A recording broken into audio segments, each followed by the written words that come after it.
Komad Minox. Zvirise? Yabo.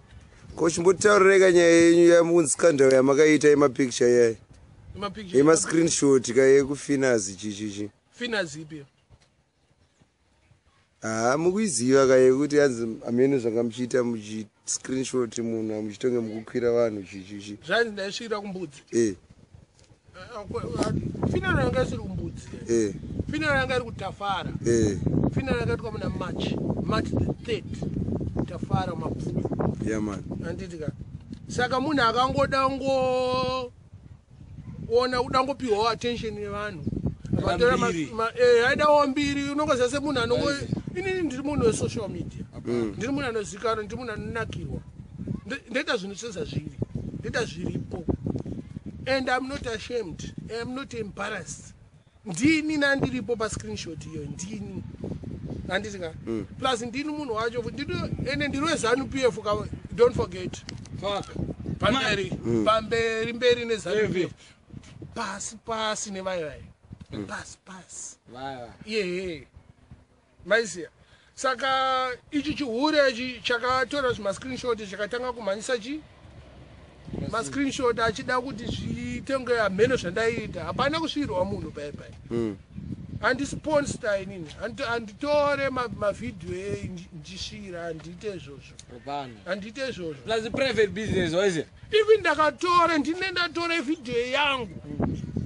Hana right yekuti ase yekutora zvinhu zvinenge zvaiitwa mu private life yavangu vanhu achisechi pazi website rake risina nebasa rese waiziya.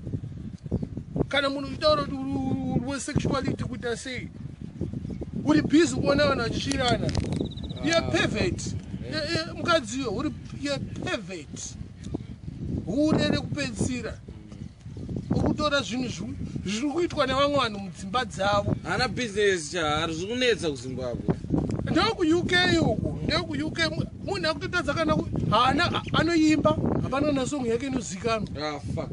Kunzwa ini ndinozikanwa kani. Ndinoridza mangoma reggae music handiimbe zimdanzo. Handisi wezimdanzo. Ndongobatsirawo pana wezimdanzo. Ndoridza reggae music dance yekuJamaica. Vapana vechidiki vari kusound mangu ndanoridza zimdanzo.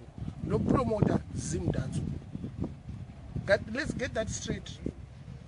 Saka zvese zvakanyorwa vanhu vachibhilivha musabhilivhiswa musangobhilivha zvinhu zvese zvamunongoona. Bhilivha yokuti munhu wamakaona ndini. Hakuna mumwe munhu ndini rasta wacho. One rasta ane msikadzi. Yes, ndine 47 years old.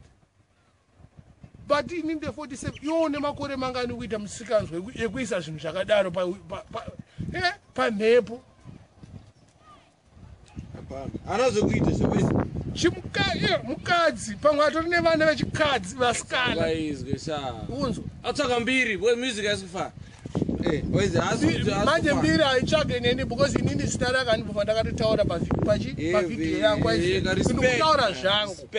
Waisiya Germany. Ndinotaura zvangu neposition yangu. Inini semunhu wekumbari. Tinoviga vanhu kavigiro kedu. Face wangu takazoenda ikoko kuchi mabhuku tafara takanzwa kuti yanga riri hure. Saka wakauya mahure akasvirwa the day before. Mahure aita zvaaita. Isusu sevanhu vanoitawo zvavanoita siri vanhu vasina hunhu guys. Hunhu totora toisa paside. Pamariro totora toisa paside hunhu. Tomboita zvemariro.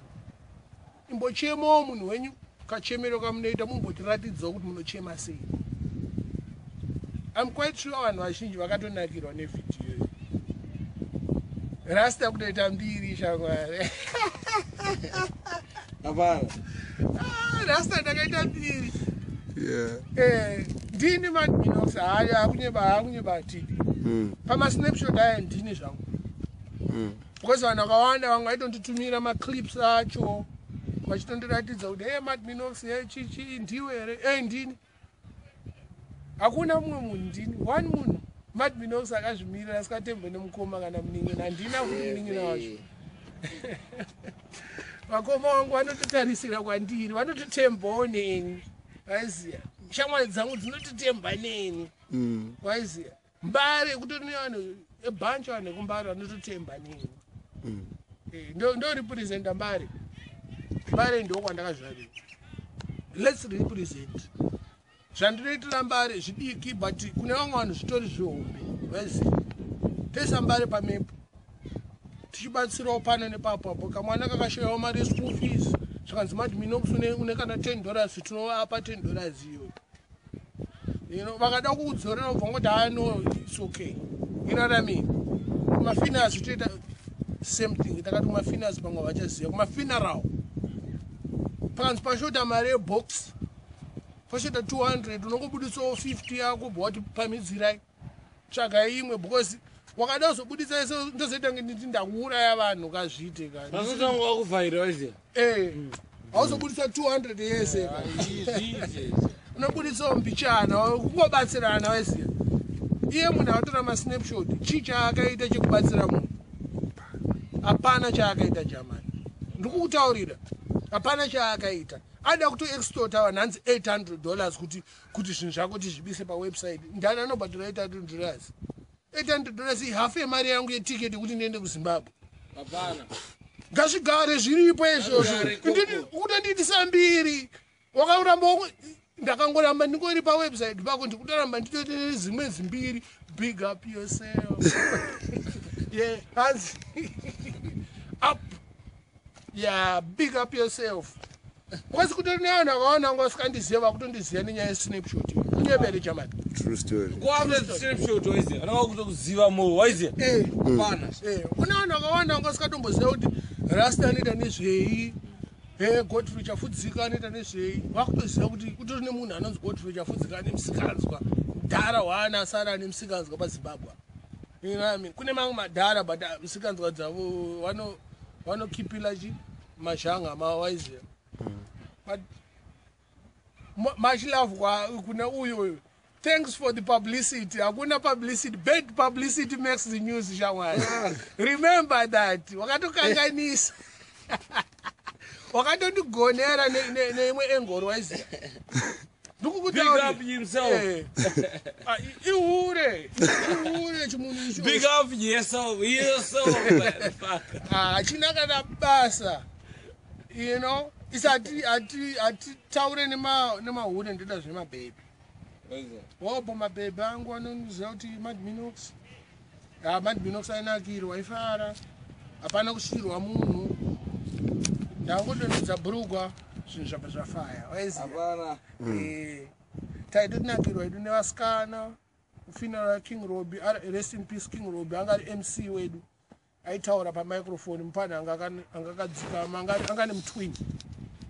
Saka it was very emotional for isusu vanhu kumbari because mutwin wake akarambidzwa kana kuuya kufuneral. Ameno masystems anoitwa kuZimbabwe. Hanzi kana muri mutwin wako akafa, mumwe wacho abvumidzwi kuenda kumakuva. Saka taingoitirawo mufana wedu kuti vanhu vangowanawo zvinhu zvekuremember kuti kwanguna King Robbie. And dai tisina kuita zvatakaita izvozvo vanhu vakasingatomboziva kuti kuna King Robbie. Handika King Robbie ndokuti afare ende vanhu vese ibva mangoziva from today mariro aya anga ari kumbudzi anga asiri kumbudzi. Ndozvavakataura handika mariro anga ari ekutafara. Zvakataura kuti hanzi mapikiri mariro ndekumbudzi ndezvekunyeba. Haana information. Mariro akaitirwa kutafara. It's 5 minutes walking distance kubva pana King Robbie. Handiti. Saka zvekunzi Madminox akazosvira bhebhi kumbudzi kumakuva kunyebeya. Kunyeba. Hakuna. Andisvira kumakuva ndiri chipoko here. Ndiri chipoko ndo ndichasvira kumakuva here. Ndashaya mabhebhi here. Munhu akanaka sei nane gauro fanike sei. Plus baba usile mabhebhi huko sha. Sha nditori nato tumari twangumira. Sha vaita mnyama nditori nato. Kuti tumari twangu US US dollars. Fa. Uchokuru warini? Aiwa ngotenderana nato je. Plus turuwa nasi manero wazi. Mbichana chazopinda marounds neboys zangu dzikumutora video. Tomborowa iziya. but musanyeberwe munhu wese akaona masnapshot aya zvinhu zvakaitika kutafara hakusi kumbudzi ende ndini Madminox anga arimo musnapshot. Masnapshot akatorwa pavidhio yakanzi RIP King Robbie. Kana muda kuona full video is perfect because we are not professionals. Video is not perfect, iri jumpy saka pane pachimanywa everything like that, but kana muda kuona the full thing zvese zviripo pa YouTube munongozviona pa YouTube. Bo one love andika mafans angu ese lazise sharp